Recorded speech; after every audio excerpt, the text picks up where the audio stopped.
Magandang umaga po sa ating lahat.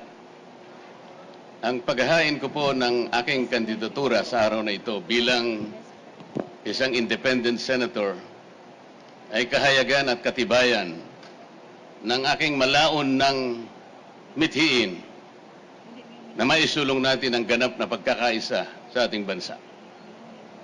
Kahit kailan, kahit saan, hindi po natin makakamit ang tunay, tapat, at mabilis ang paglilingkod sa lahat ng mamamayan kung wala pong pagkakaisa. Pati pagsulong ng ating bansa ay makokompromiso kung walang pagdadamayan at pagtutulungan sa isa't isa. Gusto ko pong balikan natin ang mga huling kaganapan na nangyari sa House of Representatives.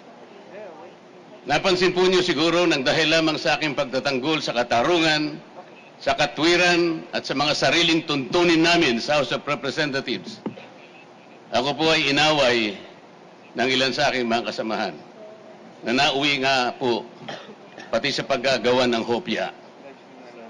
Ayaw ko po ng awayan, ayaw ko po ng pasiklaban. Ayaw din po ito ng ating mga mamamayan. Maraming salamat po. Okay, question from the media. May nauna po dito kasi. Dante, for Dante. Question. Hi, sir. Dante Amento, UNTV. Sir, tanong ko lang po, in the past few months, you were questioning the contract entered into between COMELEC and Miru. And then, isa rin po kayo sa nagbulgar ng alleged offshore accounts na allegedly kay Chairman George Erwin Garcia. Ang question ko lang po, sir, isa lang. Sa ngayon, kasi it is inevitable that you have filed your COC sa COMELEC na mayroon kayong question. Mayroon po ba kayong paniniwala sa integrity ng 2025 midterm elections? Thank you po. First of all, dahil po sa aking pagnanais na makapaglingkod sa mataas na level ng ating pamahalaan, ay napilitan po ako na mag-file ng COC, kagaya ng ginagawa ko sa araw na ito. At I do not want to fight two battles at the same time. Ang lahat po ng pangyayari ay may kani-kanyang panahon. Yun lamang po ang aking masasabi sa isyong yan. Malaya Business Insight. Gerard Nabal po. Sir, good morning. Sir, noong 2022, tumakbo po kayo for senator also, but you withdrew at the last minute. What makes it different this time, sir? Sa ngayon po, ang aking paniwala ay ganap na po akong nakahanda.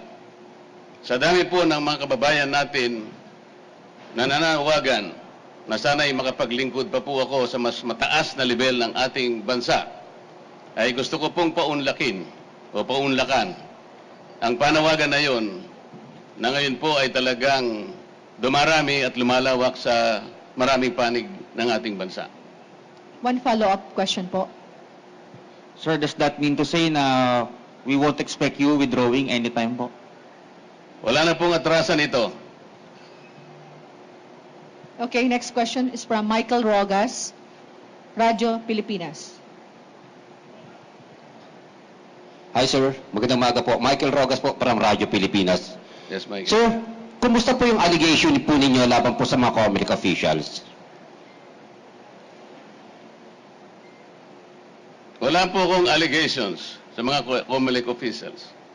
Ang akin pong kino-question initially ay yung sistema at mga makina na maaaring gamitin sa susunod na eleksyon. Ngunit kagaya ng aking sinabi po, ay hindi po ako pwedeng lumaban ng dalawang battles at the same time.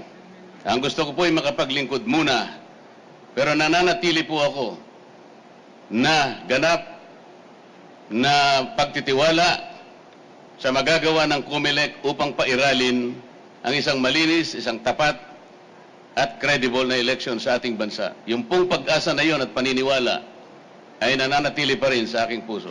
So sir, yun po sana ang aking gustong i-follow up question. Kayo ho ba ay naniniwala sa kabila po ng inyo po mga allegation laban po dito po sa teknolohiya na gagamitin pa ng COMELEC, kayo po ay nag-file ngayon ng yung Certificate of Candidacy for Senator, naniniwala pa rin po ba kayo sa integridad ng COMELEC sa darating na halalan? Ang pagpapile ko po ng kandidatura ay katibayan ng aking pagtitiwala sa magagawa ng COMELEC na magsagawa tayo ng isang malinis, isang tapat at mapapanaligan na eleksyon sa ating bansa. Salamat po.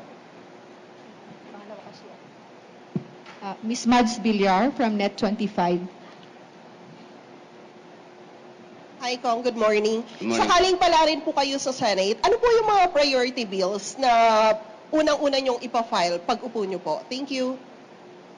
Napakarami po. Ayoko lamang pong isa-isahin, baka abutan po tayo ng 3 araw. Ang gusto ko lamang pong bigyan ng emphasis ay yun pong oversight function ng Kongreso. Hindi po lamang importante yung paggawa ng mga magagandang batas. Mas importante po siguro yung pagkagawa ng mga batas ay kailangan pong merong magbantay sa pagpapatupad ng mga ito. Sa karanasan ko po sa House of Representatives, napakarami po ng mga batas na pwede kong isa-isahin sa inyo. Ngunit nagkaroon po ng problema kung ang pag-uusapan ay yung pagpapatupad ng mga ito. Kaya po yung dapat na mapalakas sapagkat isa rin pong mahalaga na kaagapay ng paggagawa ng mga batas. Hindi po maganda na makagawa tayo ng napakaraming batas. Ngunit parang ilalagay lang natin sa cabinet, napakatagal po ng proseso, napakamagastos ng paggawa ng mga batas. Sa laki po ng panahon na ginugol ko sa House of Representatives, kung minsan po taunan, kung hindi man isang buong termino para ikaw ay magkapagpagawa ng isang batas.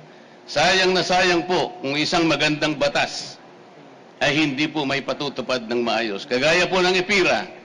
Ano po yung layunin ng EPIRA? Makapagdulot kayo ng isang reliable, secure, and affordable rates of electricity in this country. Nangyari na po ba yung affordable rates of electricity? Ang EPIRA po ay nagawa 23 taon na nakararaan. Ngunit hanggat hindi po nyo na ibababa ang presyo ng kuryente, there will be a continuing violation of that law. Tingnan po nyo yung local government code. 33 taon na nakararaan. Tingnan po ninyo ang ating mga barangay. How many barangays, up to 42,000 plus barangays in this country, how many percent are able to stand on their feet? You may not know it, but I will answer my own question. 2%. Kung 98% po ay hindi nakatatayo sa sariling pa, how do you think that the smallest political unit of our society can contribute to the overall development of this country?